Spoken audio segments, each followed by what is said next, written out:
of the council members.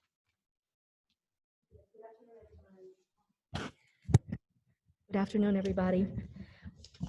Judge Kroll is in hearings, so she will not be able to join us. Thomas Bean. Here. Dr. Fenoy has excused himself. Mr. Vincent Goodman.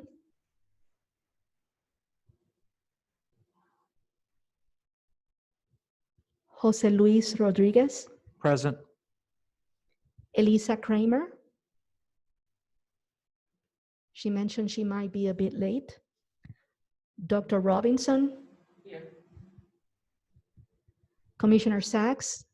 I understand she excused herself as well. Tom Weber. Thank you. Okay. Thank you, Elsa. And with that, we will, I will turn it over to Lisa to get us started. Lisa? Thank you. So I'd like to start by welcoming Dr. Jones for being here with us today. And I'd like to do a quick introduction. And again, we do thank her for coming and doing this workshop training with us. This was one of the areas when I surveyed the board members as far as areas that they were interested in learning more about. And so again, we welcome her. So Dr. Jones earned her bachelor's degree at Berry College in Georgia and her doctorate degree at Spalding University in Kentucky. She completed her postdoctoral fellowship with Palm Beach County Youth Services Department at High Ridge Family Center. She is currently a psychologist at the Education and Training Center, where she provides clinical supervision to doctoral trainees, conducts family therapy and psychological evaluations, and offers trainings and outreach to the community. She has conducted research related to race-based stereotypes and evidence-based practices for treating complex trauma. She has experience working as a victim advocate in a sexual assault domestic violence shelter and as a therapist at a center that provides services for survivors of interpersonal trauma. Her professional interests include working with high-risk, underserved, and diverse youth, as well as with survivors of interpersonal trauma and common comorbidities such as self-harm, substance misuse, and others. So welcome. Thank you.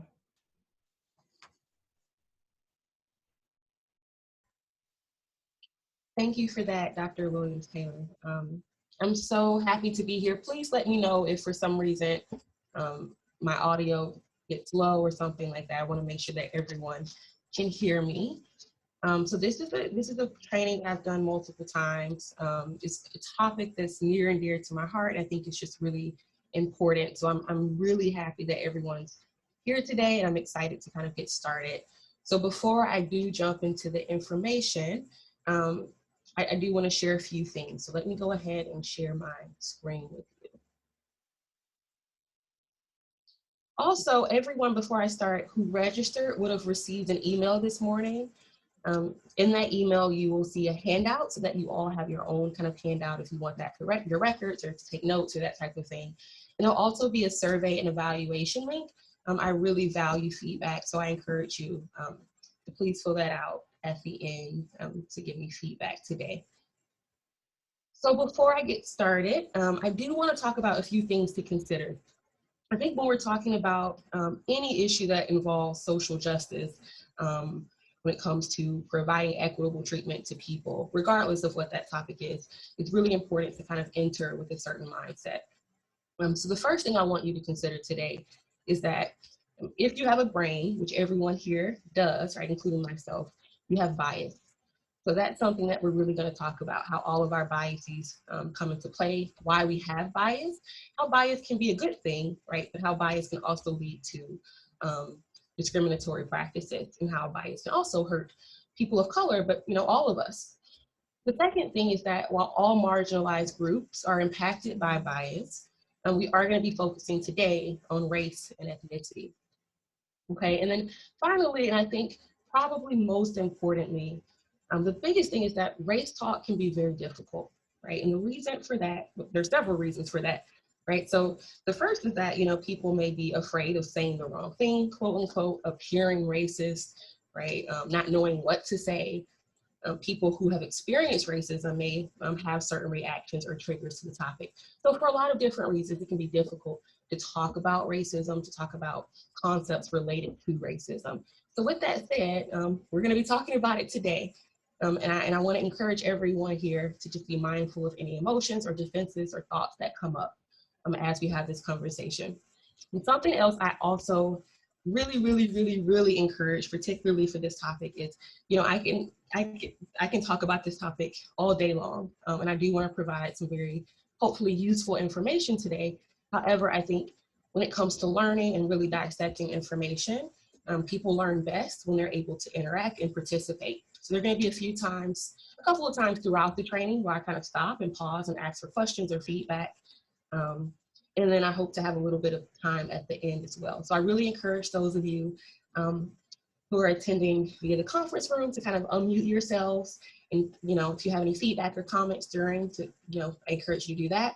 And those that are in with Zoom individually, I encourage you to unmute yourselves or to use the chat box, which I'll be checking. Okay. So first, you heard me mention that bias is something that we all have, right? Let's talk about what that is and what implicit bias in particular is. So when we think about the way our brains are formed, we have these kind of three parts of our brain. Like this, our kind of executive functioning, our frontal lobe, the piece of our brain that really thinks critically about information, organizes, plans, prepares. We have our limbic system, or our emotion brain, right, which feels, we feel happy, we feel sad, we feel frustrated, whatever that feeling may be. And then we have our very primitive brain, or our brain stem, what we call our survival brain.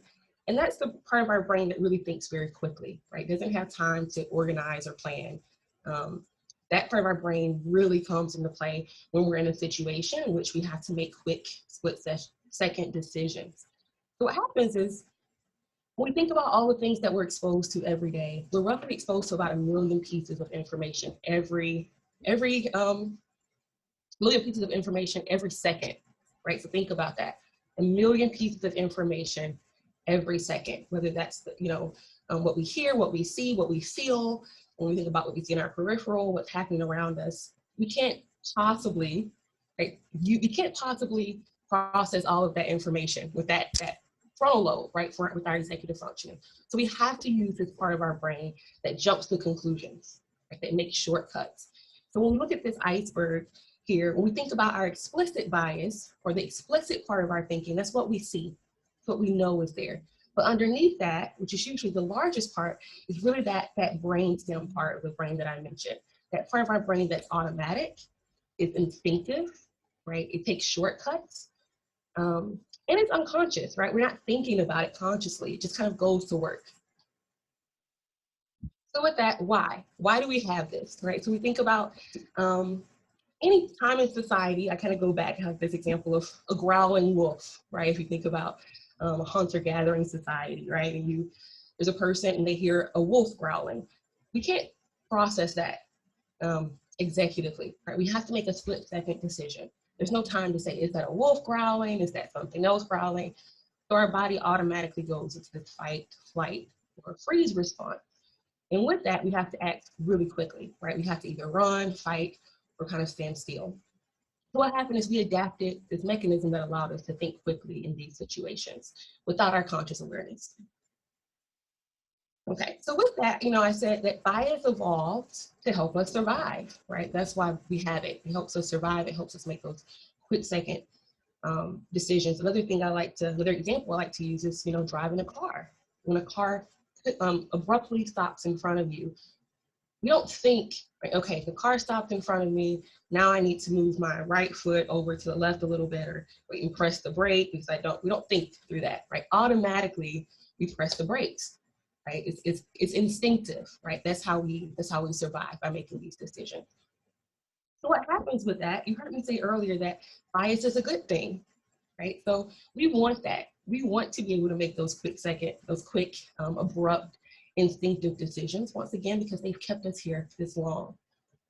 However, what happens is our brain over time incorrectly started to deem things dangerous that were not dangerous. So an example that's quoted a lot in the research is the snake stick example. So I'll try to explain it the best I can. So the idea here is that if you were to see a snake right? Most of us, not all, this is an assumption I'm making, most people aren't too fond of snakes, right? Especially snakes that catch them off guard. So most of our reactions would be to jump, to get away, right? However, what if it's a stick, right? So if we thought that we saw a snake, but it was actually a stick, our reaction wouldn't hurt anything. If we jumped, if we kicked it, it didn't hurt anything. We laugh it off, haha, it was a stick, we were wrong. However, what if we thought we saw a stick and it was actually a snake, right? Then we risk getting bitten, right? So that's part of why we make these incorrect decisions, because it's safer to avoid something that's actually good than to not avoid something that's dangerous. The problem when we're talking about race and ethnicity is what happens when we avoid or we react negatively to something that is just neutral, or a person that's not dangerous.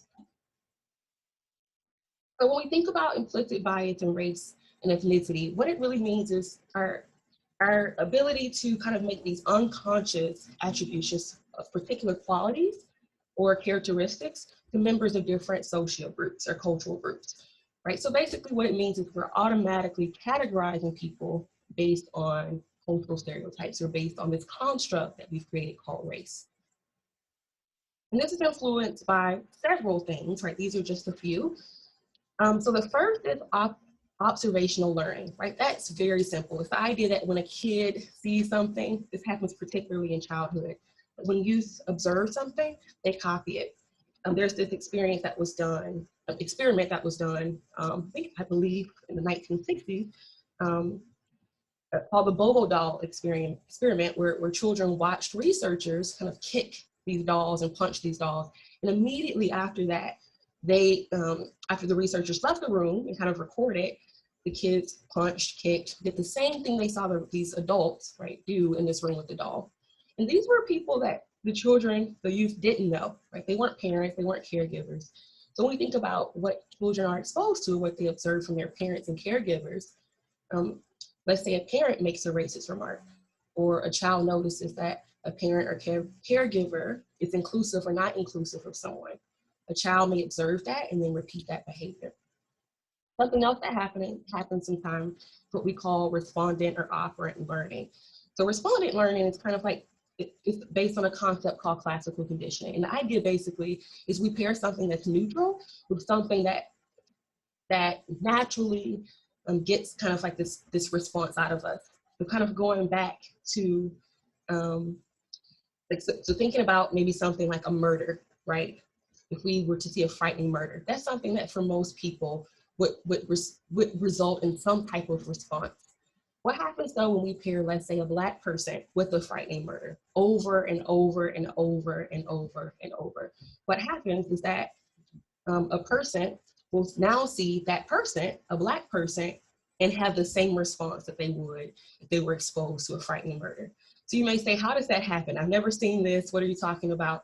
One example might be movies or television, right? If we think about certain television shows where people are paired with certain things, right? So if we see people of color being criminals in certain shows, if we see people of color being lazy in certain shows or television series, then over time we may start to pair those things together without knowing. So really what implicit bias does is it develops over time from the moment that we enter the world, due to a natural accumulation of several different personal experiences, whether that's our caregivers, our school, community, and as we get older, our job, our what we see on TV, all of these things. So you all have kind of seen these pictures here for a bit. I'm gonna leave the screen up, but I do wanna just stop very briefly. These are just some pictures that are kind of randomly found on Google, and I want you, I'm hoping that we can have a little bit of interaction now. People to kind of say, what messages do you receive from these pictures? When you look at these pictures, what messages do you see coming through? And feel free to unmute yourself or to kind of just write in the chat if that's best for you.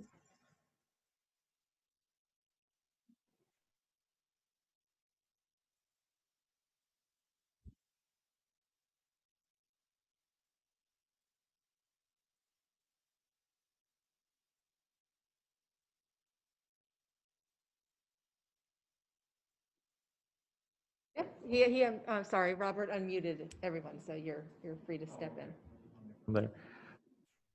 I think yeah, I think, for example, if you look at the picture, I think it's Serena Williams, but I'm not sure because I'm too far away from the screen, that, you know, she's either arguing or maybe angry or maybe very happy. I don't know.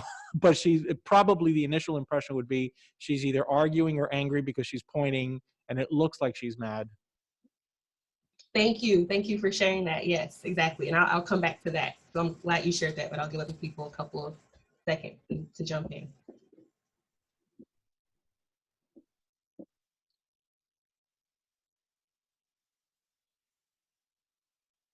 Like I said, if you don't feel comfortable speaking out loud, feel free to just write in the chat box as well.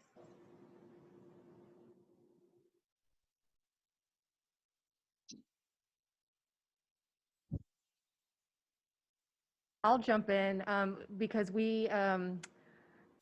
my team had presented the bottom two photos, the media photos, actually at one of our last council workshops, and the conversation was about how the media portrays white males, white individuals differently than Black or Hispanic males. So, well, while the crime could be the same, white males are presented as studious, you know, almost like the impression like, oh, you know, they just did something wrong, but they're really good kids.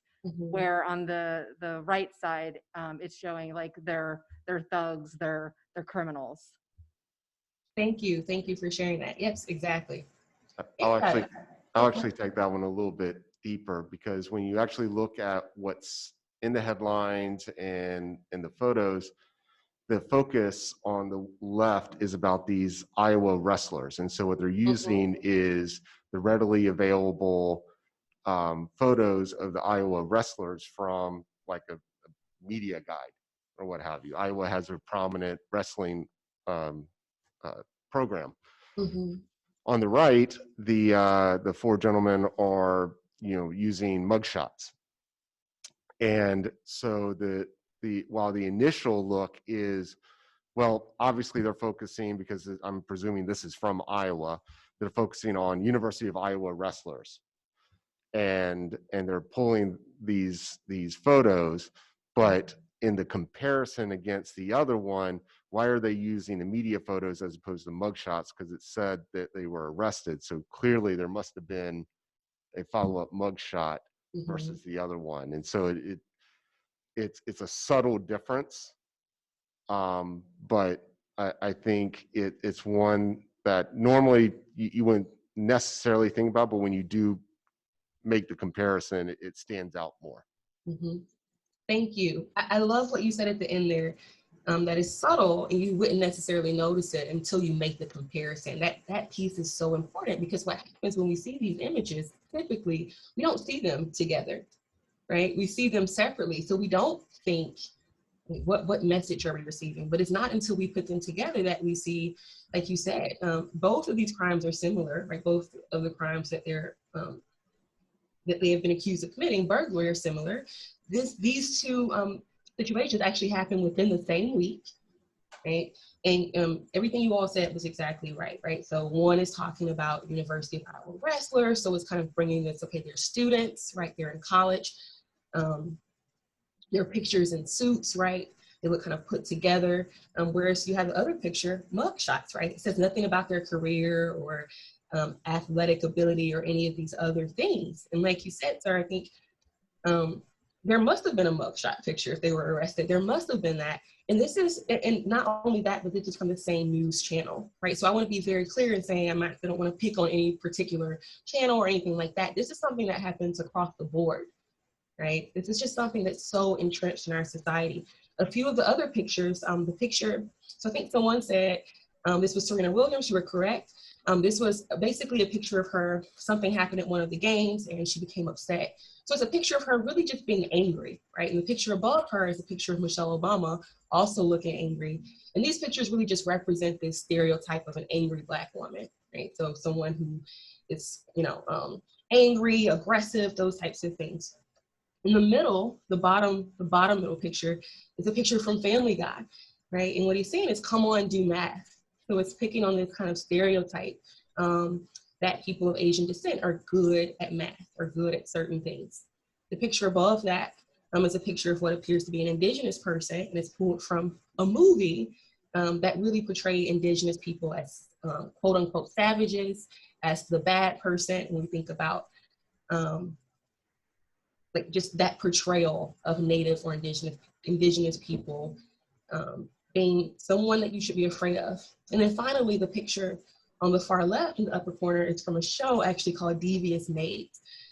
It's a picture of Latino women who basically in the show, if you haven't seen it, they're always up to something, right? They're all maids, they're always up to something. And this is also a common stereotype, right? That immigrants, or specifically like immigrant women, are maids, are always up to something, or, you know, shouldn't be trusted or sneaky, those types of things. So thank you all for your comments there.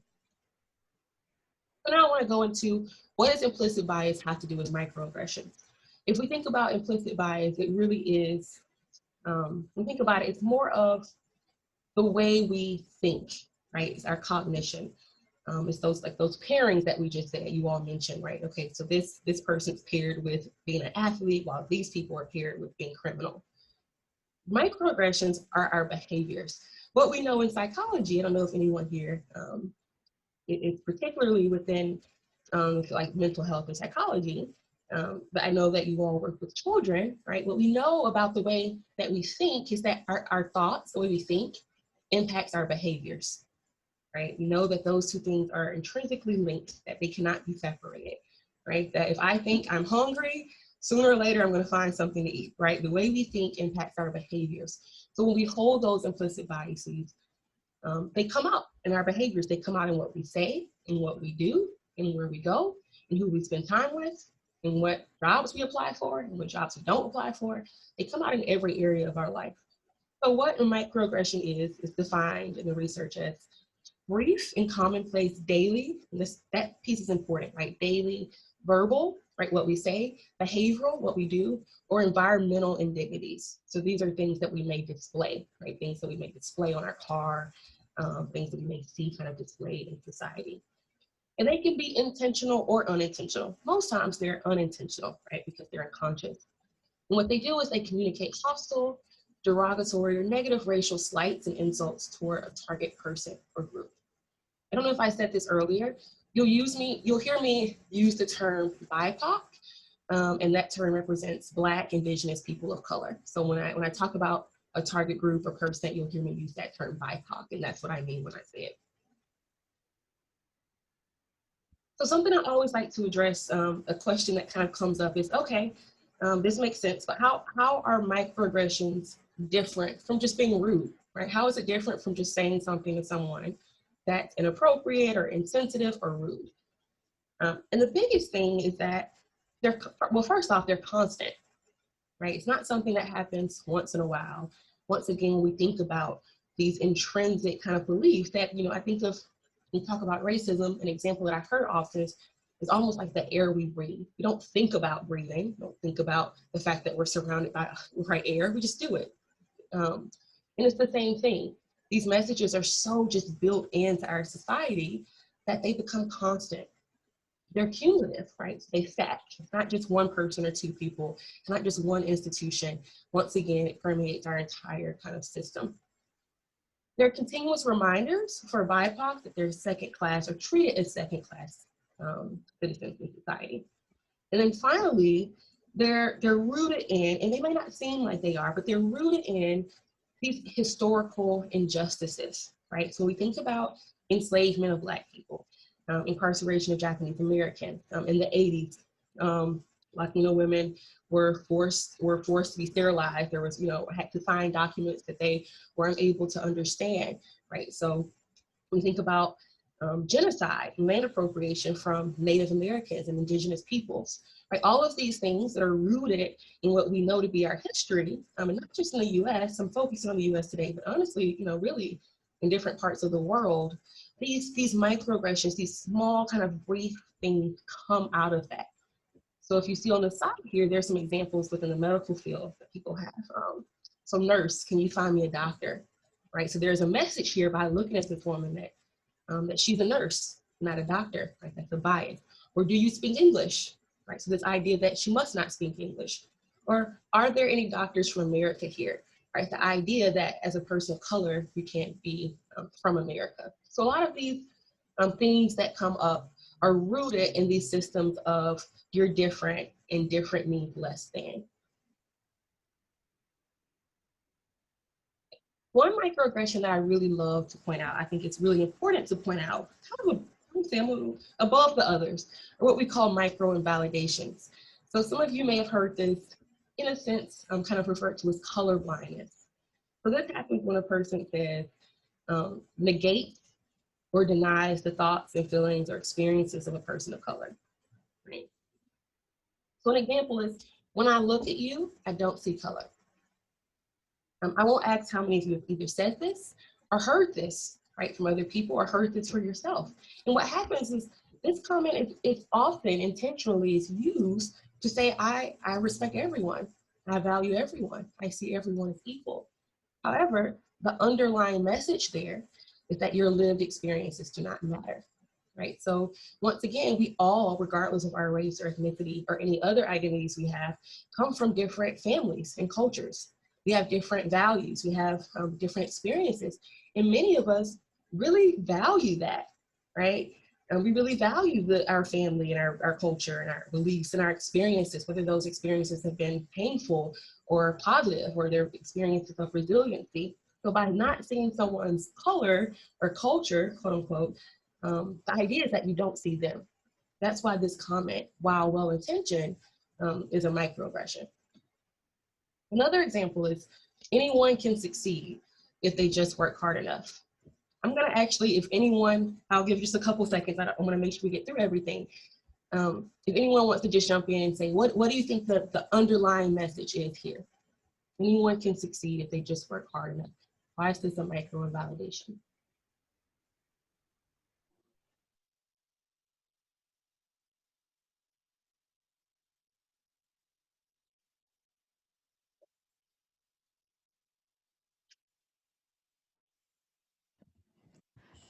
So I'll respond to that. So it's the underlying assumption is that everybody is similarly situated, and we're not. Yes, exactly. Couldn't have said it better myself. That there's an assumption. There's an assumption that everyone starts off at the same place. So I love this picture.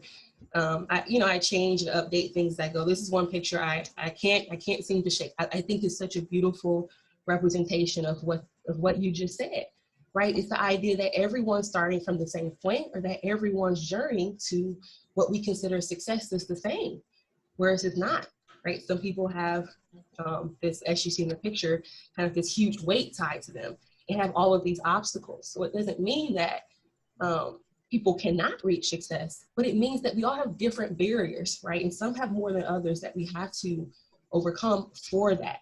So by saying anyone can succeed if they just work hard enough, the underlying message there is that if you don't succeed, it's because you're lazy, it's because you didn't work hard enough, it's because you lack ambition, or you're incompetent. It doesn't take into account that it's more difficult for some people than others. So now I want to show this video. I'm hoping the volume works. Please, someone just kind of jump in and let me know if you can't hear it so I can make sure we fix that. This is a video I love. It's actually about a dad who adopted a Black child, and it's beautiful. He kind of realizes at some point, he starts to identify the fact that even though he thought he didn't have these biases because of his mixed race family, that he still holds these implicit biases, and he decides to kind of do something about it. Okay, I hope you can hear this. This is creepy. Bias is sneaky. You don't realize it's in there until a moment like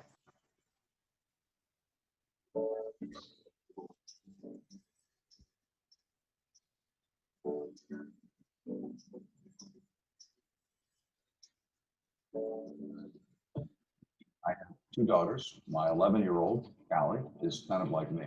Now, what do people say when they find out that you have one parent? Sometimes they're like, oh, it doesn't look like you got much time.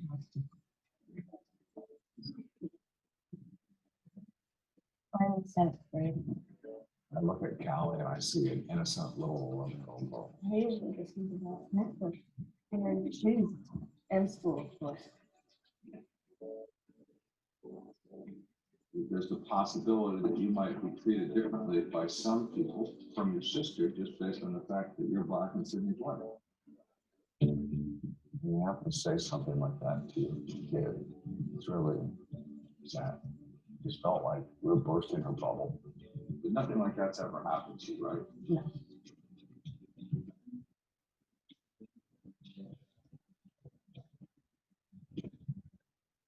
I just saw a white woman sitting at a bus stop. 20, 30 feet away was a Black guy walking down the street.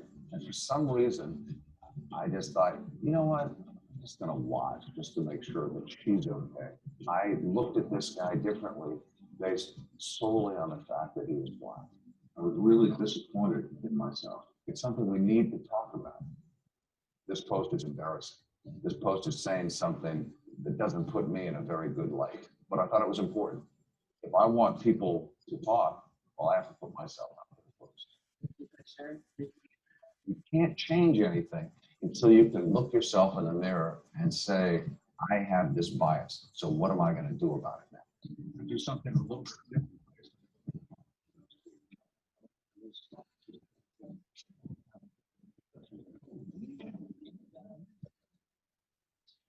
We all have biases. I sure learned that I have. I'm trying to make sure that that never happens again.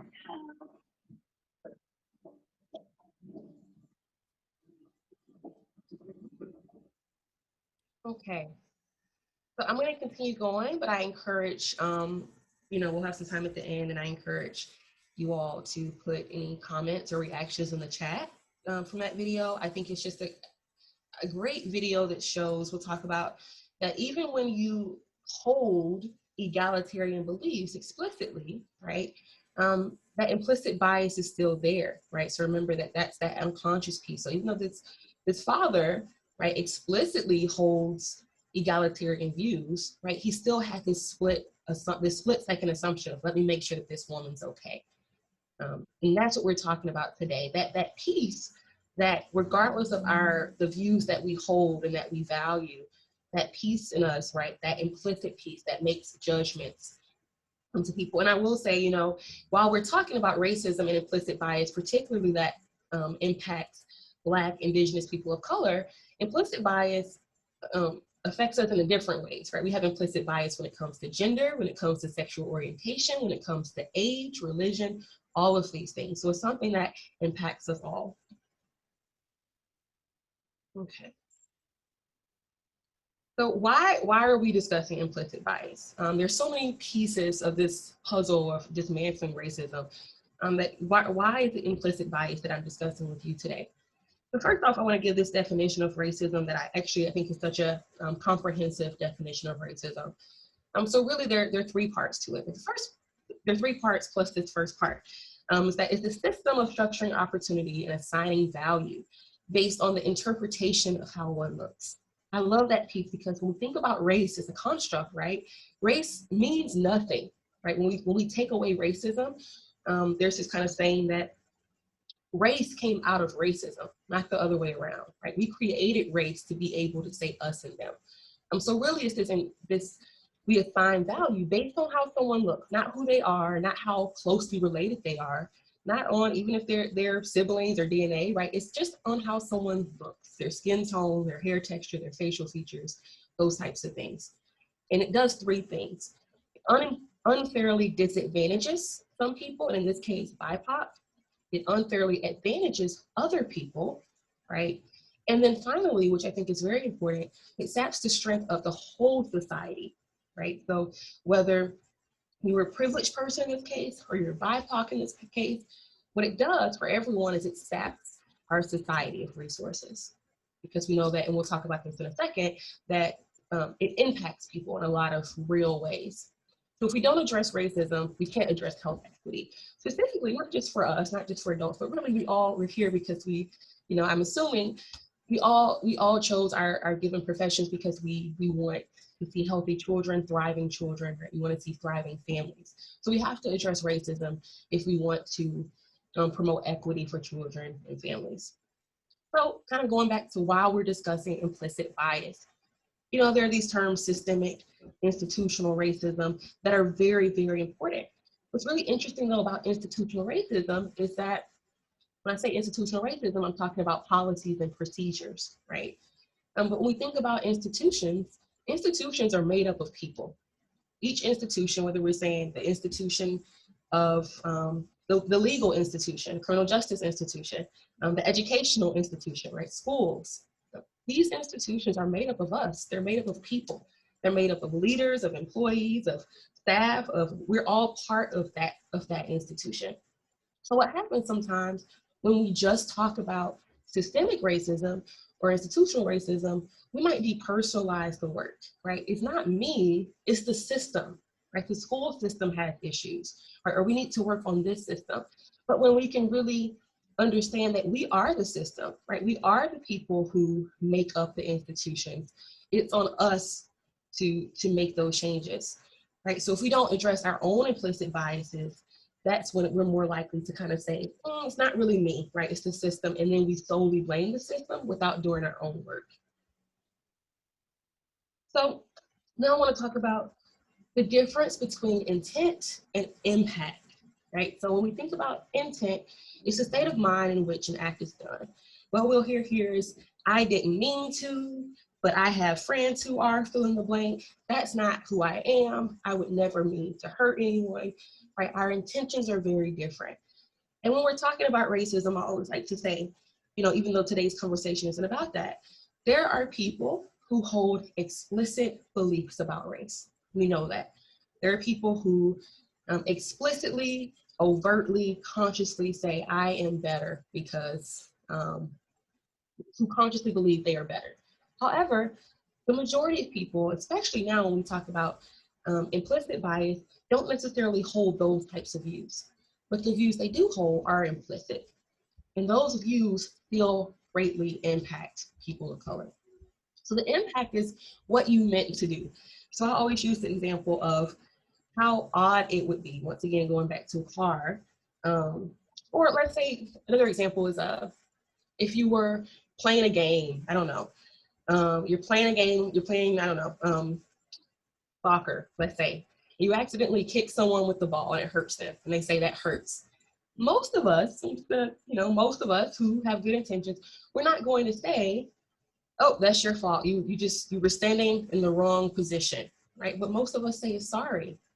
Or with a car accident, if we were to accidentally hit someone from behind or cause an accident, most of us will get out that car and you won't say, you shouldn't have been so close to me in front of me, right? Or I didn't mean to hit your car, right? The right thing to do is to say, I'm sorry that I hit your car, and then go to, make amends, right? But in the same way, a lot of times this happens when it comes to racism, or when it comes to what we say and do, is we focus on the fact that we didn't mean to hurt someone, even though the impact was still there. So although you hear this term microaggression, I want to point out that that term micro can be misleading. That micro doesn't necessarily mean small or insignificant in this sense. Micro just means that they happen on an individual level in small kind of private situations, but they do have significant impact. So I want us to remember that although they're kind of these brief, small, like daily, commonplace indignities, that they're not micro by any means, that these cumulatively have a large impact. So briefly, I want to talk about impact in the workplace. Right, what we know is that when people in the workplace experience microaggressions, what that can lead to is decreased commitment. Right? So they're not as committed to doing the job. What we might see is increased turnover, right? So people come in and they're out just as quickly. We see decreased productivity, right? So not just the commitment piece, but they're not doing the work as efficiently as they could be. We also see just a loss of time, a loss of work time, trying to avoid maybe the person who is making a microaggression, or worrying that it will happen again, right? So basically kind of focusing more on what's happening, or focusing on this act or this behavior that we've experienced versus actually doing the job. And then it just overall leads to a non-inclusive work environment and less diversity. And what we know is that diversity it's really important to a workplace, not just for the sake of a picture, right? Like it looks diverse, but diversity in thought, right? That people have different perspectives and different pieces to add to a puzzle to really do what we want to do and really make an impact in our little corner of the world. We know that microaggressions in the workplace can really lead to poor workplace environments. Okay, this is a study I love to use. It was a qualitative study. A lot of studies. We'll talk about some stuff more local, but a lot of studies that were done or have been done actually come out of New York, which is interesting. I've noticed they've done a lot of kind of studies on how implicit bias, how racism impacts certain systems. This was one with 6 participants, 2 Black, 2 Latino, and 2 white males. And the idea is that these were 340 real jobs. That piece is really important. These were 340 jobs that were hiring in New York City. And this was over a 9-month period. So the important things to know before we get into the results of this study were that all participants were the same age range. They were all between 22 and 26 years old. They were matched on their verbal skills, on their interactional skills, right? So they looked similar height, weight, demeanor, and they even underwent a training before they went out for interviews, right? To make sure that their tone of voice was similar, that they didn't have an accent that stood out. Basically, they were matched as closely as they possibly could be, right? And not only that, when it came to like interpersonally and how they kind of interacted with others, but their resumes were also identical. They had the same level of educational attainment, work experience, and they actually matched their zip codes to kind of eliminate any confounding variable of socioeconomic status or neighborhood of residence. What they found is that, once again, these are 340 real jobs in New York City. So what they looked at was a positive response. A positive response is considered either an interview or a job offer. So out of 171 employers, what they found is that white applicants, the 2 white male applicants, received 31% received a positive response. Whereas for the Latino applicants, 25% received a positive response. And for Black applicants, 15% received a positive response, which is an interview or job offer. More so, experimenters or researchers decide, okay, what are the effects of an ex-offender status? If we say this person has, been on the receiving end of, they've been incarcerated, they've received a felony. So what they did is they went out to the remaining jobs, and only for the white testers, they kind of added that question, right, that you check off that says, I've never, received a felony, or I have, and they only kind of gave the fake quote unquote felony to the white applicants. The Latino and the Black applicants kind of went in without a felony, same thing. What they found is that even with a criminal record, white applicants, right, as you can see from the first time, white applicants with a criminal record were less likely to get the job. But even with the criminal record, they were still more likely to get hired than Latino and Black applicants. But I think this study does what it looks at is, right, what I imagine, what I'm assuming is that these 340 jobs, that the people who were making the hiring decisions, that all of them weren't explicitly racist, right? I assume that the majority of them, right, what this study looks at is that it's unlikely that the majority of these people were racist, right, in this explicit way. What was more likely contributing to this were implicit biases, right? Because it wasn't about education, because they had the same education. It wasn't about work experience. They had the same work experience. The only thing that was different about these applicants was the color of their skin. When we look at healthcare, what we know is that health, when we look at socioeconomic status, health generally increases as SES increases, right? So basically, in a nutshell, the more money you have, the better your health, right? However, when we look at just Black and white individuals in particular, even when we take out income, right? So we take out income as a confounding variable, there are still racial disparities in health, right? So even when Black and white individuals have the same income, we still see lower disparities for Black people than for white people. Another study looks at implicit biases that physicians and other medical health professionals may hold, right? So if they have biases that white patients are more compliant and better, right, what they notice is that those who had those higher implicit biases were more likely to have patients who reported that they didn't receive patient-centered care and they didn't trust their providers, right? So what we know is that physicians who were higher in implicit bias, they spoke faster, they spoke more, didn't give as much time for the patient to speak, they might have shorter visits, and they tend to be less patient-centered. They might also be less likely to prescribe needed medications. So what happens here is that what we know is implicit bias in the healthcare system can impact patient-provider interactions, treatment decisions, and even adherence to recommendations. And all of these things impact health outcomes. So once again, even taking out socioeconomic status, we know that when providers treat BIPOC patients differently, that this does impact the health of people of color. Okay, and this is my second video for today. Those were just a couple of studies on healthcare, workplace, and economics, but the rest of what I'm going to talk about with impact is about children, right? Because we all, in some capacity, work with children. So this is a video I use because I think it does a nice job of really showing a child's perception of experiencing racism and or microaggressions, and that children really are aware of these things.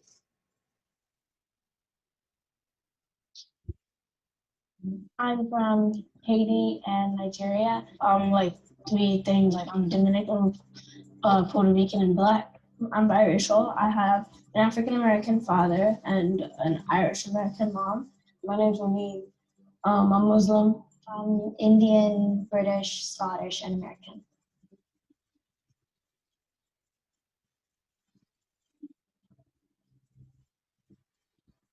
My parents are from Venezuela, and I was sharing like one of the foods that we eat, and then I got made fun of. They were like, "What is that? Ew. Oh, ew. What is that?" And like I cried because I felt like, oh, there's something wrong where I'm from. Like maybe like it's bad. Like I'm different. I am an African American adopted girl, only child, and I live with my two dads. I remember when I was younger, I went with my family to a restaurant, and they made us pay in advance just in case we like didn't pay afterwards, and it was kind of upsetting. You start to notice that people are different. You have comments, they might be racist or they might not be, but by the time you get older, you know that it is racist and you should stop. I feel a little scared about if I, just walk down the street, cops might just think I'm doing something bad, and then if I try to explain to them, they won't listen and then just start beating me up and doing terrible things to me. I think there's like this anxiety that kind of comes with being biracial, like that kind of eats away at you, like almost like you have to prove yourself like that you're one or the other. Like, for example, like I hear the phrase, "You're not Black," all the time. People sometimes think that I'm supposed to like talk ghetto or like whatever that is. Oh, she's uneducated because she's African American. Because I'm Hispanic or Latino, I can't have like a lot of money. Just this weekend, I went with my friend to Urban Outfitters and we were shopping, and I really wanted to try on this dress. And then this lady that was just like there, she was kind of like watching me. And I'm just like, I'm not gonna steal it or anything. I think white privilege is the idea that in your everyday life you're getting treated differently, and sometimes with more respect, or people just trust you more, or they have certain expectations of you, like you might be smarter or you might be wealthier. Because you're white, it makes me feel guilty sometimes, even though it's not my fault. Like I feel guilty for having a privilege that like I don't deserve. If I was ever like the mayor or something that controls the policeman, I would want to go out and look in the neighborhoods where there are people that's very friendly, so you can pick them instead of like these guys that's just doing all this training. It's better to pick people that's more minded with the community than to just pick some new guy and get on the street. Like it's just not gonna work out. We have like these kids from they're Ecuadorian and they get made fun of because they look Mexican, and they get told on a daily basis, "Oh, you like tacos? Oh, you like churros? You sell tacos? I saw your mom on the corner selling ices." Like I feel bad for them personally because I'm like, wow, They're not, and like, even though they tell them I'm not Mexican, I'm Ecuadorian, they still get teased.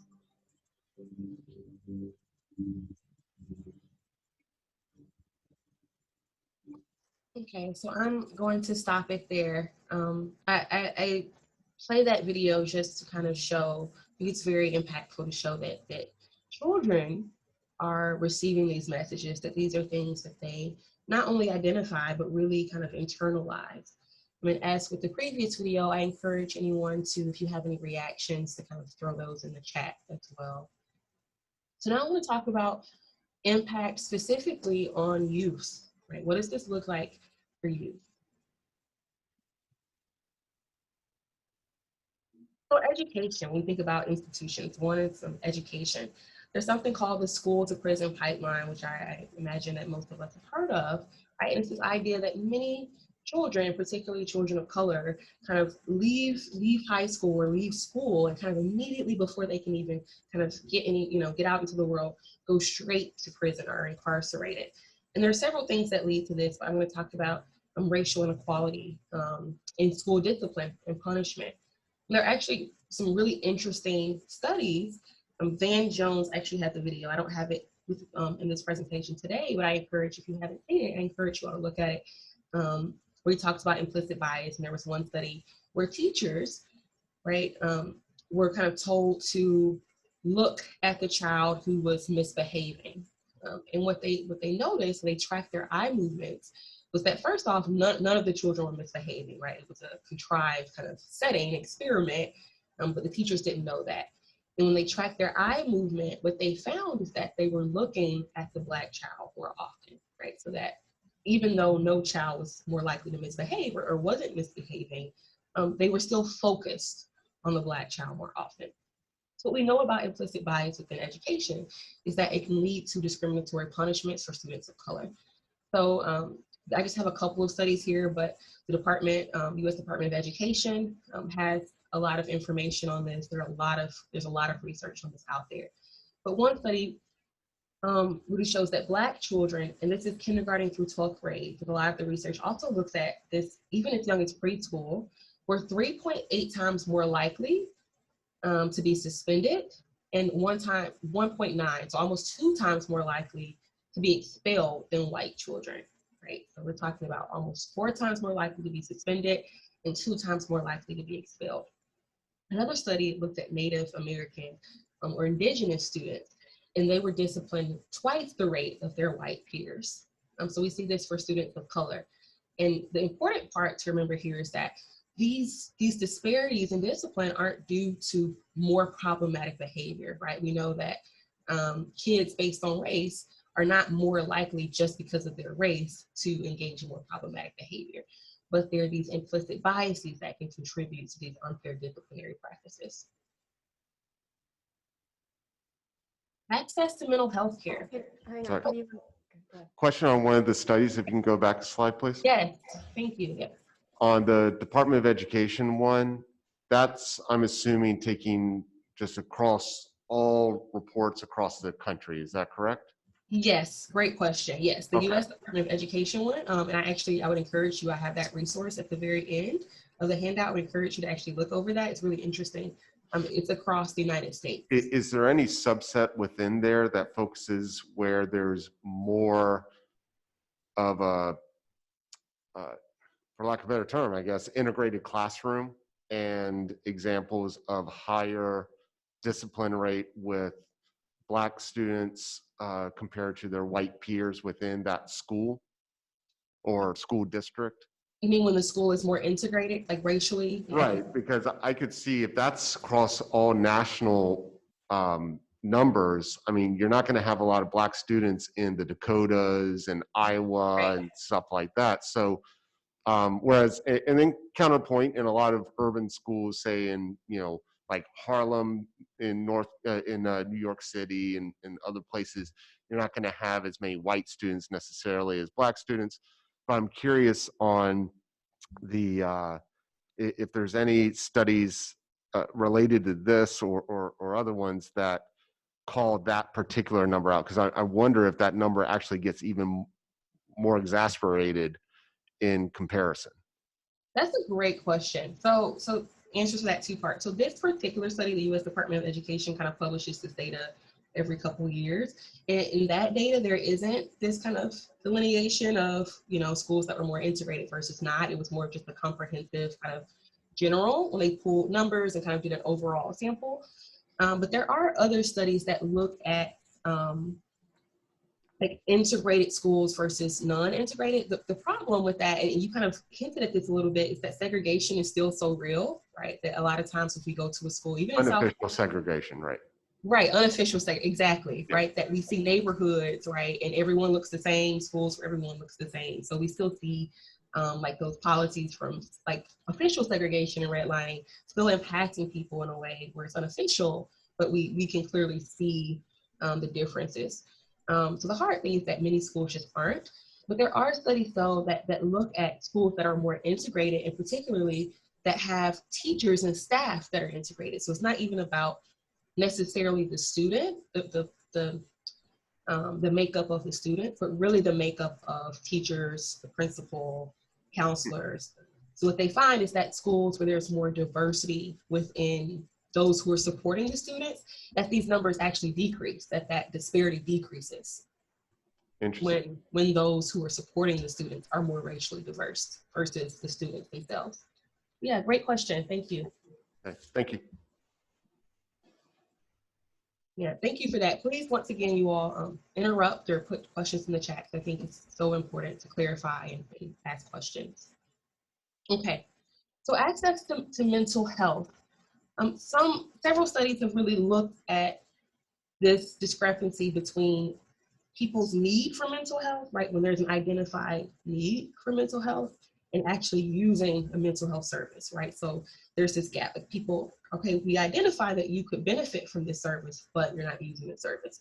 So in one study, researchers found that even after they moved confounding variables, I've mentioned that term a couple of times, but just to clarify what that means, these are things that could get in the way of results, right? So we, for instance, back to the health study, socioeconomic status, we know that the amount of money or what we have, like the possessions that we have, home ownership, those types of things can confound certain things.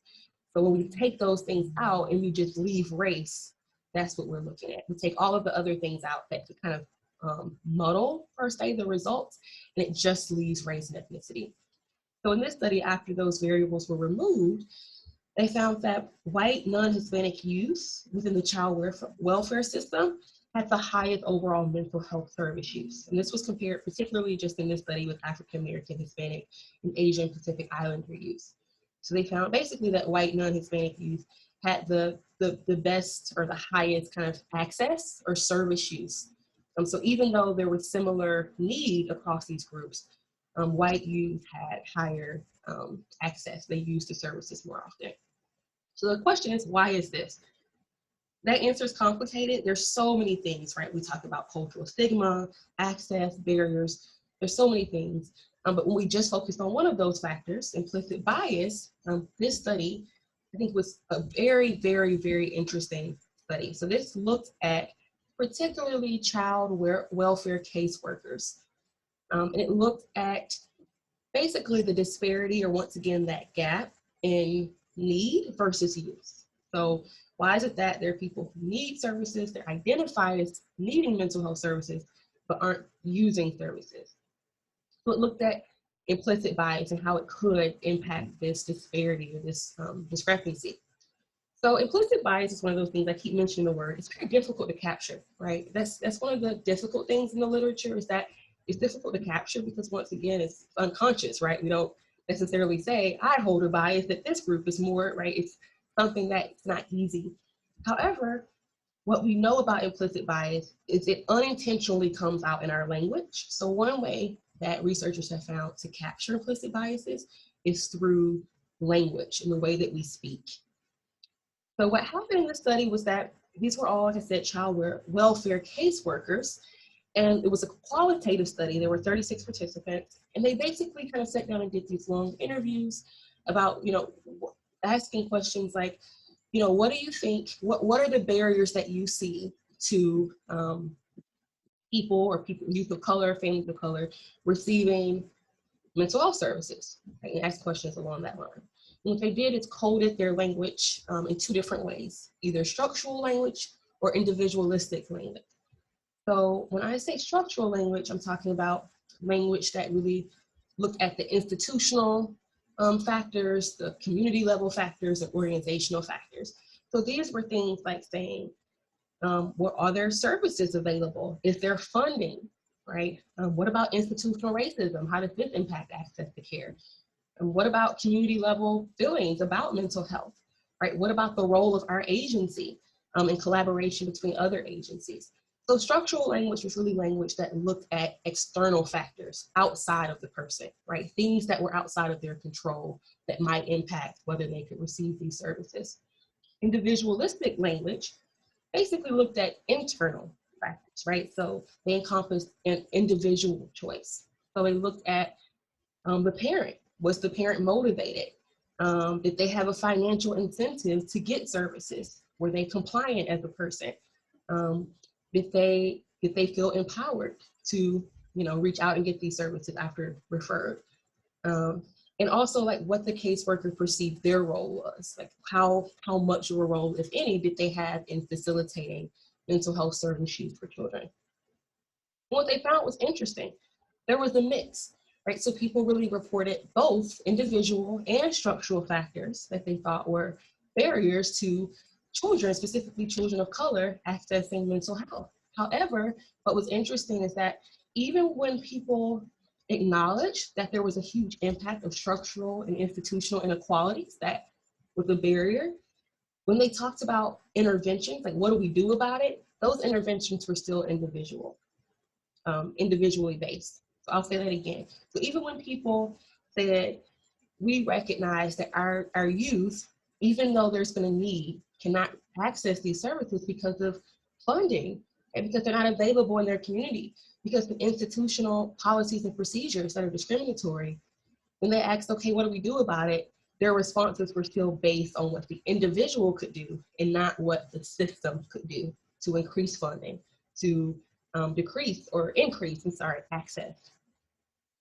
And the reason for that, one of those reasons was that caseworkers did not feel empowered or qualified to address those structural issues, right? So all they had to fall back on was, well, the parent isn't compliant, the youth isn't compliant, or they don't really want these services, or they won't take these services unless we threaten a consequence, or unless there's financial incentive, because they didn't necessarily feel empowered or qualified to address the more structural, organizational, institutional level issues. And what we also know is that this was also compounded by challenges, right? So a lot of caseworkers expressed challenges within their organizations during this focus group. So they said that, we have large caseloads. We don't really know the resources in the community we work in. We've heard of them, but we don't really know how to access them or how to kind of hook our kids and families up with these resources. They reported that they felt like they didn't have a good sense of direction from their supervisors. And they also said, we're on a clock here. We don't have time. So what they found is that a lot of these issues, a lot of these challenges kept people, even though they said, yeah, we acknowledge that, there's this disparity, we don't have the time for it. We don't have the support to really do anything about it. We also know when it comes to mental health that there's a negative relationship between microaggressions and mental health. So what that means is that as microaggressions increase, mental health decreases, right? So we know that people who report experiencing more microaggressions are more likely to exhibit certain symptoms like sadness, anxiety, have a negative affect, or just have like behavioral issues. Another kind of more extreme or more severe kind of mental health problem is a term that's been coined racial battle fatigue. So really that's a combination of psychological and physiological symptoms. So we're talking about psychological symptoms like depression, frustration, disappointment, feeling helpless, unable to do anything, fear, avoidance. And then physiological symptoms such as high blood pressure, having headaches, feeling like your heart's beating fast, just anticipating that something's going to happen if there's going to be a conflict. And these symptoms form after repeated exposure to microaggressions at the societal, interpersonal, and institutional level. Another study, they found that, once again, controlling for that confounding variable of socioeconomic status, that Black and Latinx children in particular were more likely to be diagnosed with stigmatizing diagnoses. What that means is that when we think about, when I say stigmatizing diagnoses, I mean, diagnoses such as oppositional defiant disorder, conduct disorder. These are disorders that when people see them or when they need services are more likely to come with stigma, right? It kind of, they're more externalized. And the idea is that this kid is going to be a problem, right? They're not going to be compliant. They're going to break the rules. They don't respect authority, versus less stigmatizing disorders like depression and anxiety, where people tend to have more empathy.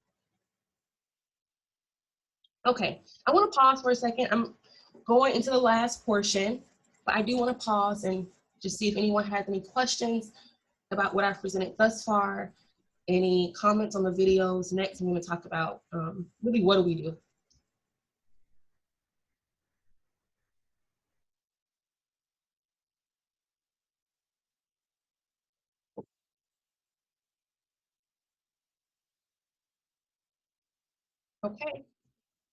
Okay, well, I will move forward. So as we talk about reducing impact, I always like to say that, when it's difficult, when we're talking about race, I'll disclose that, for me, sometimes it's difficult because I think, okay, we can do this and we can do that, but people have been doing things for a long time and this still exists, right? So I think it can be disparaging or discouraging, or the truth is there are a million things out there, a million directions that we can come from when we're talking about dismantling racism, when we talk about increasing our awareness of our implicit biases. There are a million things. So I want to say that, the suggestions I'm going to provide, they scratch the surface, right? But the research has shown that they can be helpful. So the first thing is that we know that implicit biases tend to be ingrained. So we don't want to get rid of that. Remember, we want that part of our brain that abruptly presses the brakes when a car stops in front of us. We want that part of our brain, we want that parent, when we hear a loud noise, that we immediately look around, right? That keeps us safe. So the goal is not to get rid of it. The goal is to form new biases. As weird as that sounds, right? We want to form new associations, but positive associations, right? We want to form associations that associate people, specifically in this case, BIPOC, with more neutral or positive things, and also just learn and to individualize people, right? That even when we talk about race, that even within race and between race, that people are individuals and that we come with our individual strengths and challenges and problems and all of those things. So the first kind of very simple thing, but really important, right? Very first step is just to acknowledge that we have it, right? That regardless of who you're friends with or who you work with or who you want to be or value yourself as, that regardless of that you, just like me, just like everyone here, has been exposed to messages that say you should be afraid of these people, that these people act this way, that they should sound that way. And we are exposed to those messages, right? So with that, we have implicit biases. And I'll say this, even people of color hold implicit biases, right? When we talk about internalized racism or implicit biases toward other groups. So this is something that we just have to acknowledge and say, we have it, it's there. And then we want to continue to educate ourselves on these topics. So not just implicit bias, other things like institutional, structural, systemic racism, right? There's so much information, and really so much information out there that's free and accessible. But I think, you can get lost in all of the information. I know sometimes I do. So just continue to educate yourself. And then the third thing here is being vocal in privileged spaces. Sue, Dr. Daryl Sue May is a psychologist. You've probably seen the citation throughout. He's really big in the field of talking about microaggressions and what they are. So something that he uses is making the invisible visible, right? So a lot of times microaggressions, particularly to the person, committing, quote unquote, the aggression, they don't know Like they're not always aware that what they're saying is hurtful or what they're doing may be hurtful. So the idea here is that if you're a person and you notice that, right? You notice that a colleague says something like a microaggression or does something that's racially insensitive or even more than that, right? More overt. It's important that you speak up and say something, right? Okay. So next I want to talk about diversity trainings and do they really work? So this was interesting research, just pulled from several trainings and several studies that looked at different pieces of different diversity trainings. So these trainings that this study pulled weren't necessarily diversity trainings related just to race. They were kind of all diversity trainings, okay? So I just want to say that. So what we know is the short answer is yes, they do work. However, they only work when certain factors are, when there's certain kind of factors in place. What we know is diversity trainings work first when they're mandatory. This is a tricky one, right? So what we know is that most employees, right? I'm an employee, right? We don't like for things to be mandatory. We like to feel like we have choice and I can choose to do this or not choose, or I can choose to go here and not go. So the truth is most people will not look at mandatory trainings favorably, right? Just because of that, we like to have choice. It's the natural thing as people, we like to be able to choose. However, what we know is that when trainings are mandatory, we see the largest effect sizes and behavioral changes within an organization. The reason for that is that when you think about it, if you choose to go to a diversity training, that implies in itself that somewhere in you, right, you already have some eagerness, motivation to learn, grow, and really put yourself out there, right? So you're already talking about people who are somewhere on this, other side of the spectrum, right? When we make training mandatory, what we do is we capture that small set of people who are like diversity. I don't care. I'm not racist. I don't need that. We capture those people too, the people who would never go on their own, which really leads to the biggest change. What it also does is shows that leadership is committed to diversity because they're saying, this is mandatory. I want to make sure that this organization, that those working, within this institution receive this information. Oh, sorry.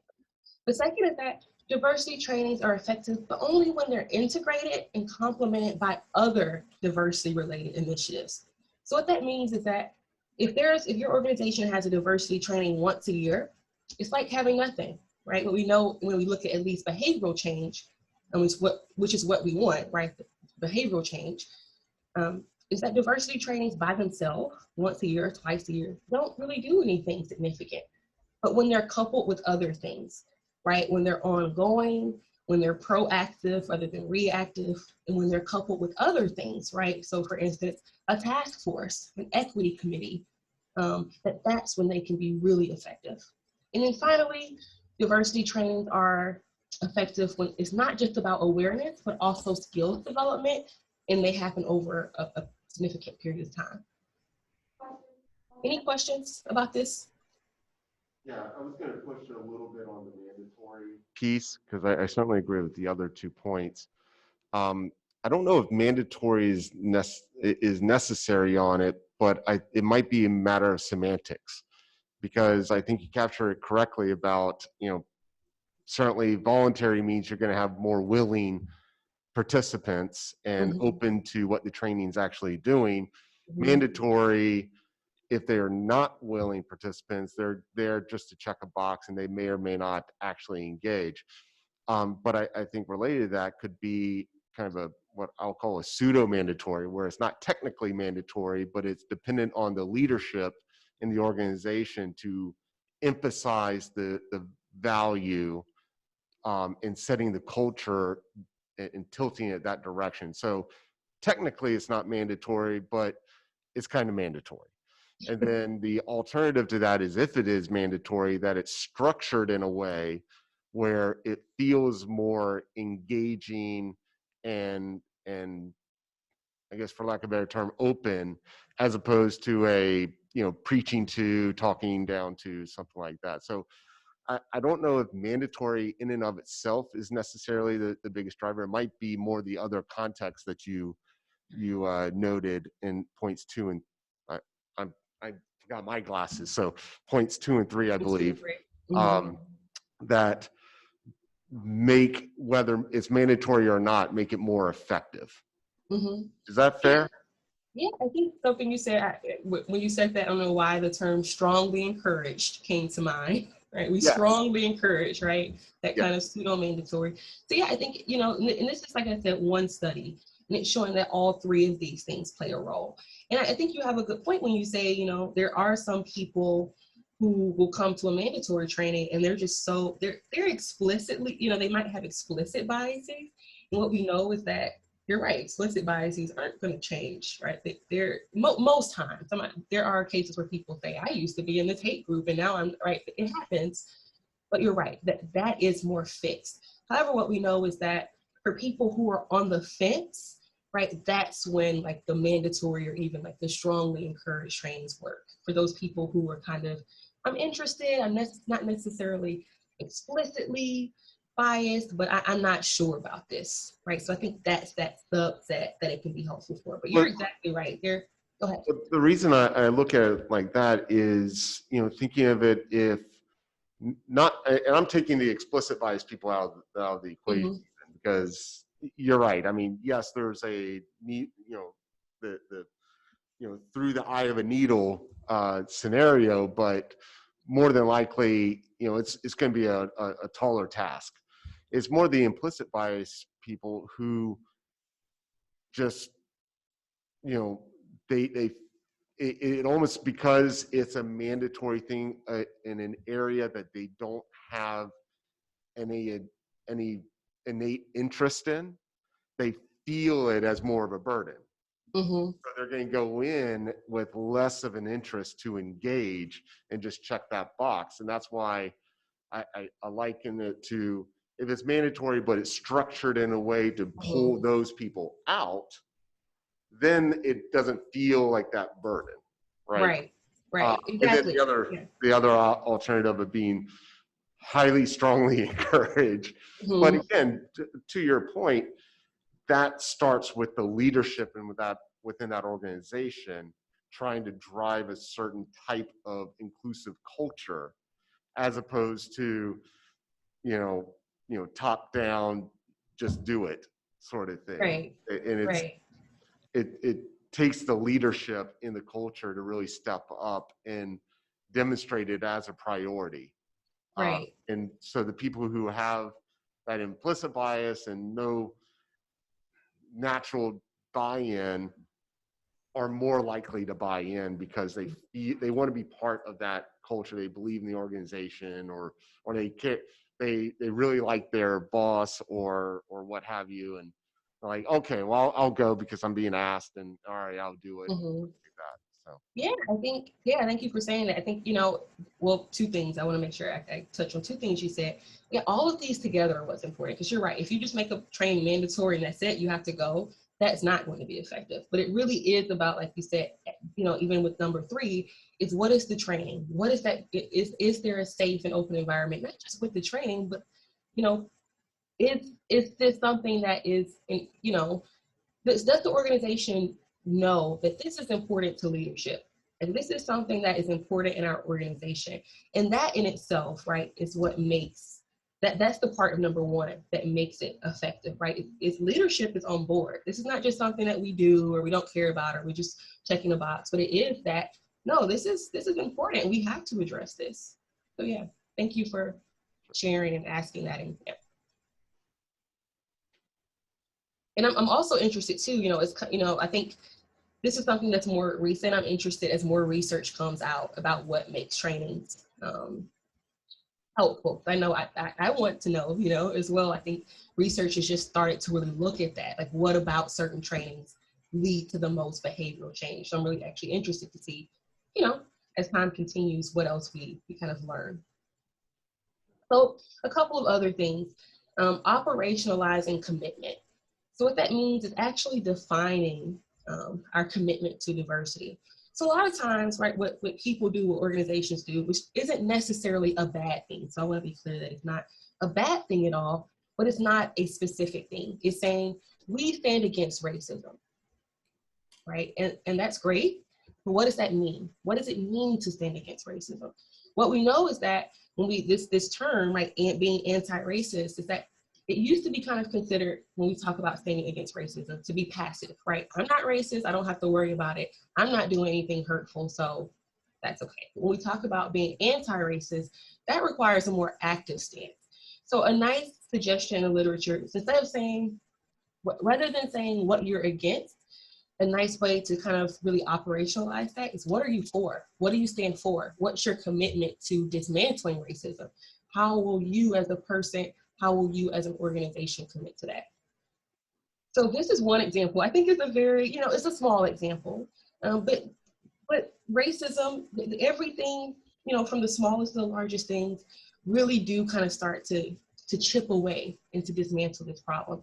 So one example I like is that last year, Uber actually removed delivery fees for Black-owned restaurants, right? So that was one small thing that they did. On top of saying, okay, we stand, with people of color, we stand against racism. They said, okay, something that we can do that's small is that we can remove these delivery fees so that people are more likely to buy from Black-owned restaurants, so that these restaurants, these families, these communities are more likely to thrive, that business are to grow, right? And to maybe eliminate some of these economic disparities. So that's just an example of, like I said, a small example of what one organization said we commit to versus just what we stand against. And you, sir, you hinted at this a little bit when you were talking, or not hinted, you really said it. So I'm glad you said it, because it's here about creating that safe and inclusive environment, because that's incredibly important. And that is a top-down thing. So when we talk about creating that environment, it's basically an organization where employees, first off, acknowledge that this exists and are sensitive to how racism can impact children and families, because that's, at the end of the day, who we're working for, right? We're working for our communities. We're working to make sure that the children and families in our community, have what they need and they thrive. So a couple of tips here are to be proactive rather than reactive. So it's not that being reactive is a bad thing, right? But we know is, I think about a fire drill, right? That schools, we all went to schools that did different drills, or even in the workplace, we might have a fire alarm drill or whatever it may be. And the idea there is that we hope there's not a fire, but we want to proactively make sure there's a plan in place, because the truth is it happens, right? And what we do know about racism is that it exists. So a nice way to kind of create that environment is to be proactive, right? And what that means is we don't want to wait till something happens, or till we notice that something happens, or till something happens within the workplace or in society, but we want to constantly be talking about this. We want to constantly be kind of creating plans. We want to make trainings ongoing. We talked about the mandatory nature, and just offering, the other piece here is really offering other diversity related initiatives, right? So once again, trainings are just one piece, but it's really about diversity initiatives. What is an organization doing to kind of establish that this is an important piece of the organization? Another example that the literature, and that I can't remember if it was which study I have quoted below, but it talked about utilizing surveys or third parties, because it can be difficult when you're within an organization, and because, right, when you're in something, we don't always see it clearly, but having a third party person come, an evaluator, using surveys to see, kind of anonymous surveys to see if employees do feel safe, if they were to experience inequality, would they feel safe speaking up to their leadership? Would they feel safe speaking up to their supervisor? Do they feel inclusive? Do they feel like they're in an inclusive environment? Or even after training, right, like surveys, right? Do you feel like you learned something? Do you feel like there's growth within the organization so that you can really track and measure growth? Another example is improving conditions of decision-making. What we know, and I'll leave this one here. What we know is that in the very beginning, I mentioned kind of these three in general parts of our brain. What we know is that implicit biases are automatic, right? So we're more likely to enact stereotypes when we're under stress, right? We've all been in a place where we're under stress. We feel a significant emotion. We either feel frustrated, angry, just really tired, overwhelmed, we're more likely to jump to conclusions when we're feeling strong emotions. So because we know that, what we can do is engage in mindfulness. So when we know, okay, you know what, today's the day I'm having this meeting or I'm making this decision, I'm feeling overwhelmed today, I'm feeling this. We can say that, acknowledge that, and then slow down and be more mindful and deliberate. And what that does is that prevents our brain from taking those shortcuts, right? So it's almost like we're interrupting that part of our brain that wants to jump to conclusions. And we're saying, nope, I'm gonna sit down, I'm gonna take my time, and I'm going to kind of be mindful of how I feel and cope with that before I make any decisions that could negatively impact people, even if unintentionally. The other piece of that, as you saw in the previous study with the specifically child welfare caseworkers, was increasing job supports. We know that employees are more likely to kind of go back to this automatic thinking when they have to make decisions in high stress situations. So basically, in a nutshell, when employees are really stressed, they do not make good decisions. So one thing that can be done in this way is just increasing job supports, right? So examples of this might be, making sure that employees have consistent supervision, maybe providing opportunities for mentorship, helping employees maintain a work-life balance, providing recognition when earned, those types of things, so that employees feel like they have a good they're managing, they have support, and they can really make good decisions without feeling this pressure. I have to get this done and do this, but I have no support, because we know that's when stereotypes are most likely to be enacted. Okay, getting to the end. So another thing, and this is, as an organization or as an individual, really just serving as an advocate, right? So being aware of what local policies support implicit bias trainings in school. That's, I know, an initiative in Palm Beach County currently, is that schools are starting to, that school staff are starting to take implicit bias trainings and kind of learn about how this impacts students, how this impacts the school to prison pipeline. So not just in schools, but in other institutions. So really advocating for those policies. If you have some ability to do that, be able to use your voice or position to do so. And then consulting and collaborating. What we know is that we have to address racism through a variety of means. I mentioned this at the beginning, that this presentation is one of a billion means, right? These strategies are a few of a lot of means. Is that when we talk about dismantling something that's so big, we kind of have to, come from a different points of view, different perspective. We can't just do one thing. We have to do everything that we can. And the beautiful thing about that is that we all have different strengths, right? So some of us may be able to be in positions to be advocates for these policies. I'm in a position where I can do these trainings, right? But we all have strengths that we can kind of use. We want to make sure that we, kind of start dismantling this system through a different variety of interventions. We also know that, once again, we're not just race and ethnicity.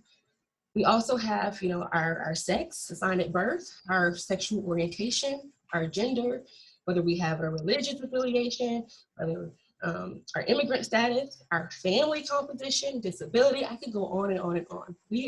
People are we're just unique, right? There's so many identities that we each hold. So it's important to know that all of those different identities impact the experiences of people. So we want to make sure that we consult with local experts and inform interdisciplinary partnerships with other organizations that are also active in this work to dismantle racism and kind of use or to bring awareness to implicit bias and other biases. So we want to make sure that we're not alone in this effort and that we're kind of built in and rooted into the community. Okay.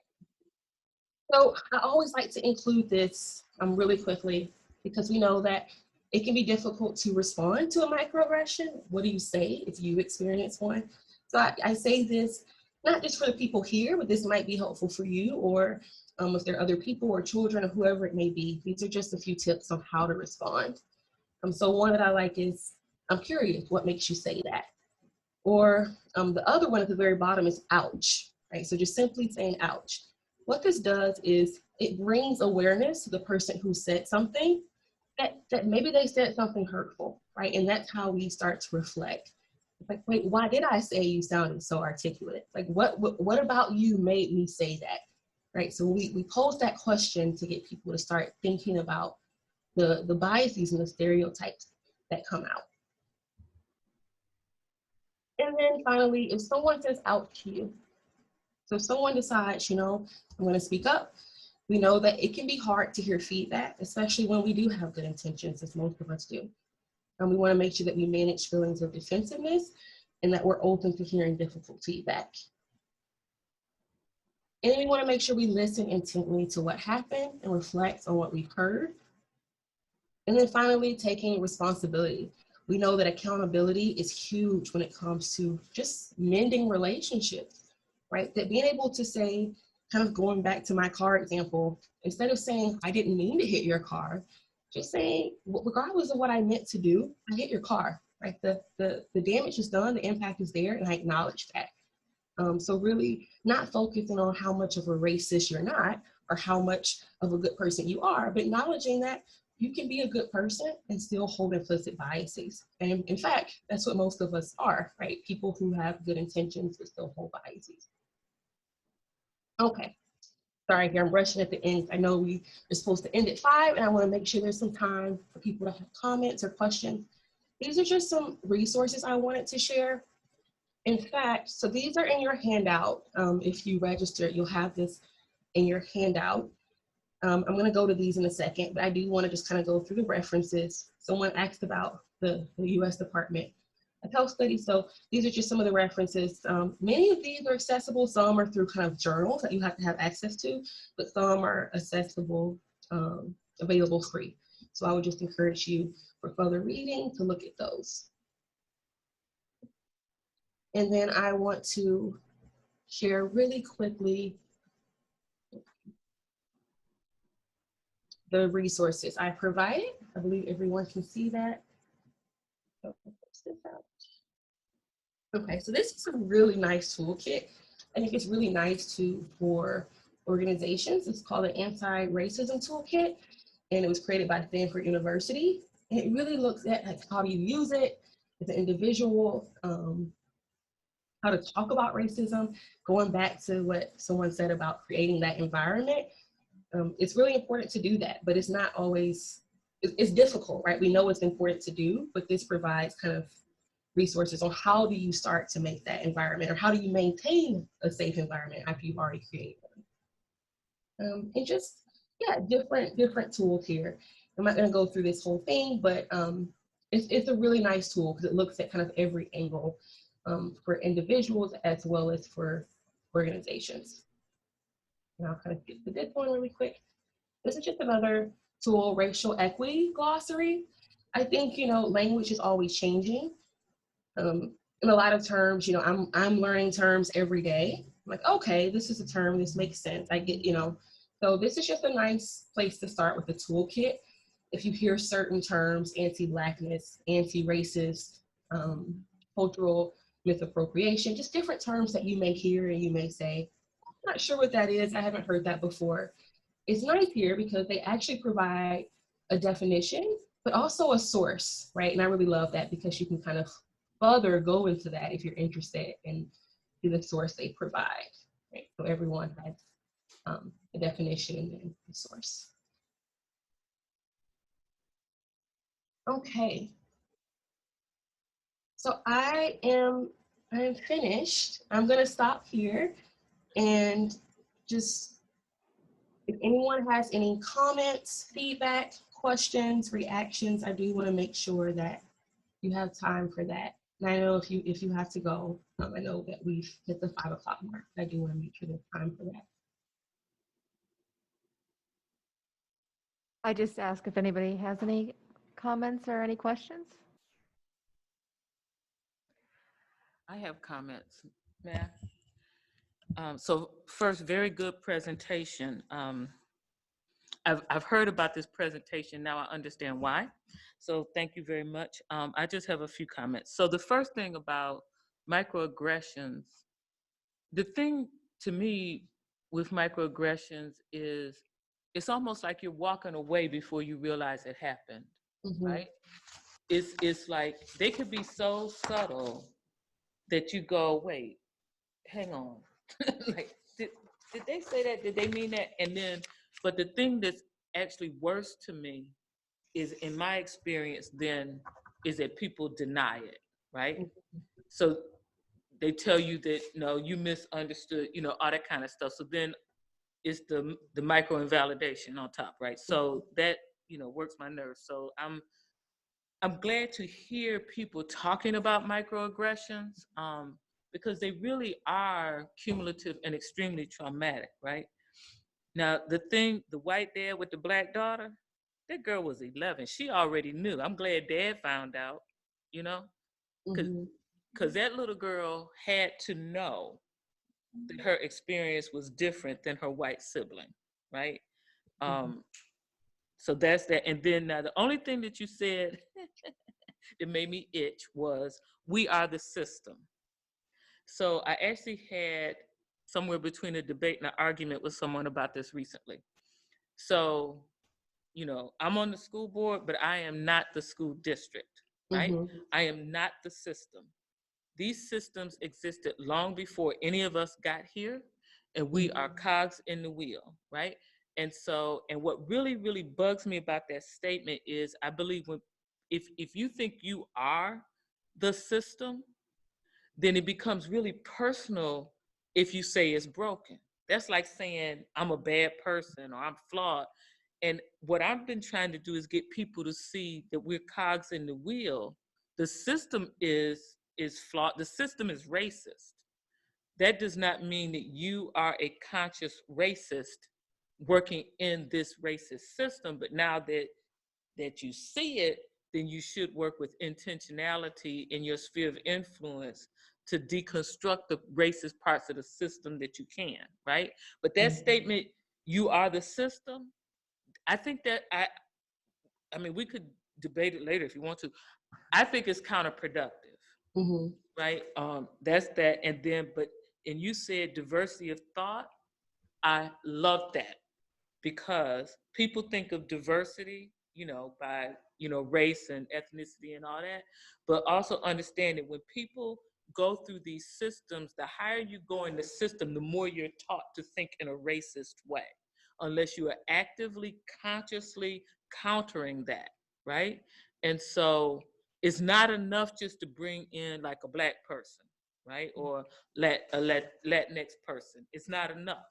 Not if they've been indoctrinated with the racist Kool-Aid of the system, and therefore that's why they're climbing. So I have, you know, so the fact that you said diversity of thought, I love that. And then you use the word articulate, okay? I think most Black people know why that's a microaggression. So let me just tell you, because people will say, oh, you're so articulate. Oh, I wasn't supposed to be articulate because I'm Black, right? I'm just saying. So that's, and it's a thing. Like, it's a thing. Like, just do a survey of all the Black people you know, ask them what articulate means to them. But anyway, but thank you so much for your presentation. Thank you so much for your feedback. I want to keep in mind some of the things you said. So first, the system comment. I appreciate you saying that. I want to make sure I clarify, because I think it can be seen that way, which is not helpful and counterproductive, right? And that's the piece where I think I mentioned that implicit bias is one part of the system, right? So you're exactly right. There are, and that's the problem, right? Is there's history, there are policies and procedures that have been around since the beginning, right? Since the very beginning, since before any of us were here, that we are not a part of, but that people were a part of. I think what I mean when I say that we are part of the institution is that what I've heard people do, or what sometimes happens, is people will say, I can't do anything about this because I didn't have anything to do with this, right? So I think it's this balance between what you said and, you know, realizing that these systems were here before us, and we're not necessarily broken, especially for people of color, right? We are the ones being disenfranchised by these systems that are here. But the piece of people really just taking accountability and saying, you know what, maybe these systems and policies were here, but I'm in a position now where I can do something. And I am part of an institution. So even if I didn't cause this, right, I can be part of the solution. So I want to clarify that. I completely agree with you, but that's what I mean about being part of that. I remember the comment about invisible, the invisible nature of microaggressions. That is exactly why when people report overt racism versus covert racism, that's exactly why microaggressions have such a huge impact, because of what you said. First, sometimes you don't even recognize that it happened until afterwards, right? And then the worst thing to do is to feel pain or to feel hurt, and then, say that, and to be vulnerable or brave and say, this was inappropriate, and then to hear you're being sensitive, or this didn't happen, right? So that experience is very different than, something more overt, when we can all look at it and clearly say that's racism, right? It can be more isolating to experience microaggressions because sometimes people don't recognize, most times they don't, right? So I completely agree with that it can be, that's why they're so harmful. It's because oftentimes they're not acknowledged. I mean, that's why it's really important, for people, if someone does say ouch to you, to really think about that impact and not what you meant to do, but really, know that it takes a lot for someone to say this hurt, especially to a colleague or to someone in a position of power. So when someone does say that, it's important to kind of reflect and take accountability. So thank you for sharing your reactions. I appreciate it. Anyone else?